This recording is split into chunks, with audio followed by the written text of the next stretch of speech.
সেহরির জন্য যাই রান্না করি না কেন কিছুই যেন ভালো লাগতেছিল না, মুখে যাই দেয় না কেন সবকিছুই যেন একদম মানে পানসা লাগে। তো যাই হোক, আপনাদের কাছে কেমন লাগে আমি জানি না, আমার কাছে একদমই আজকে কিছুদিন ধরে একদমই ভালো লাগতেছিল না। তো ভাবলাম আজকে একটু স্পেশাল কিছু ভর্তা বানানো যাক। তো আমার শাশুড়ি মামার জন্য এই সিমগুলো পাঠিয়েছিল, গাছের টাটকা সিমগুলো। তো ভাবলাম এগুলা দিয়ে আমি একটু ভর্তা বানাই। আমি সিম ভর্তা আগে খাই নাই, ফার্স্ট টাইমে আজকে ট্রাই করব। তো আমি এখানে কিছু সিম বেছে মানে খুব ভালো করে পরিষ্কার করে এগুলোকে আলাদাভাবে রেখে আমি ফ্রিজে স্টোর করব, অনেকদিন ভালো থাকবে এভাবে রাখলে। আর কিছু সিম রেখে দিয়েছিলাম ভর্তা বানানোর জন্য। তো আমি সিমগুলোকে ভালো করে খোসা ছাড়িয়ে এবার এগুলোকে সুন্দর করে কেটে নেব। কেন জানি না ফুলকপি, সিম, তারপরে বরবটি এগুলো কাটতে আমার খুবই ভয় লাগে। কেন জানি না মনে হয় ভিতরে এই বুঝুনি পোকা হবে। আমি ভালো করে দেখে দেখে তারপরে হচ্ছে সিমগুলোকে কাটতেছিলাম। এবার একটা পাত্রের মধ্যে সিমগুলোকে নিয়ে এবার এগুলোকে সিদ্ধ করার জন্য চুলায় বসিয়ে দিলাম। আর এই সিদ্ধ করার সময় হচ্ছে আমি এখানে একটু সরিষা তেল দেবো, কারণ আমি কাঁচা সরিষার তেলের গন্ধটা একটু সহ্য করতে পারি না।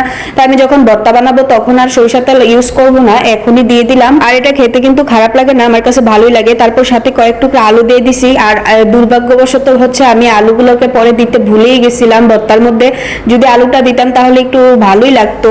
আজকের আমার এই ভর্তাটা একটু ইউনিক ভাবে বানানোর চেষ্টা করছি। তো অবশ্যই সবাই ইগনোর করবেন না, যদি ভর্তাটা বানানোর মানে ভালো লাগে তাহলে বাসা একবার হলেও ট্রাই করবেন, এভাবে কিন্তু খেতে ভালোই লাগে। এবার একটা চুলায় ফ্রাই প্যান বসিয়ে দিলাম, এটার মধ্যে কিছুটা তেল দিয়ে গরম করে তার মধ্যে দিয়ে দিলাম পেঁয়াজ কুচি, তারপর আস্ত কিছু মরিচ আর কয়েক টুকরা রসুন দিয়ে দিলাম। এবার এগুলোর মধ্যে দিয়ে দেবো 3টা শুকনা মরিচ। শুকনা মরিচের ফ্লেভারটাও খুব ভালো লাগে এই কারণে দেওয়া। তারপর এখানে আমি সিদ্ধ করে রাখা সিমগুলো দিয়ে দিচ্ছি।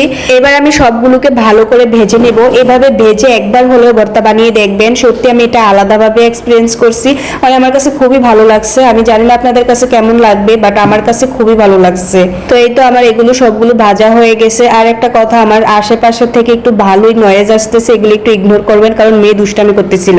এবার আমি একটা বাটনার মধ্যে রেখে এগুলোকে সুন্দর করে বেটে নেব। আপনারা চাইলে ব্লেন্ডও করতে পারেন, আমি মনে করি ব্লেন্ড না করে এভাবে বাটনা দিয়ে বেটে বা মানে শিলনোড়া দিয়ে বেটে হচ্ছে ভর্তাটা বানালে খুবই টেস্ট হয়। ভর্তা বানানোর প্রায় অর্ধেক পর্যায়ে আসার পর আমি আগে থেকে একটা মাছ সিদ্ধ করে রেখেছিলাম, আর সিদ্ধ করে ওইটার কাঁটাটাও ভালো করে বেছে নিয়েছিলাম। এবার আমি ওই মাছটা দিয়ে দেবো এখানে। ভর্তার মধ্যে মাছটা দিলে কিন্তু ভর্তাটা আরো ভালো টেস্টটা বাড়িয়ে দেয়। আর তারপর হচ্ছে এখানে আমি মাছটাকে দিয়ে ভালো করে মেশে আর একটু লবণ দিয়ে দিচ্ছিলাম পরিমাণ মতো।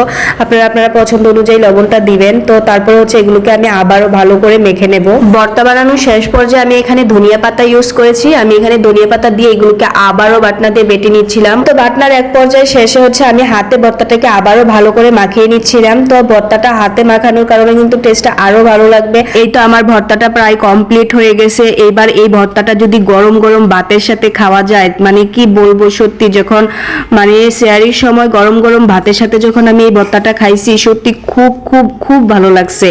অবশ্যই আপনারা একবার হলেও বাসায় এইভাবে ভর্তাটা বানিয়ে ট্রাই করবেন, অবশ্যই আশা করি আপনাদের ভালো লাগবে।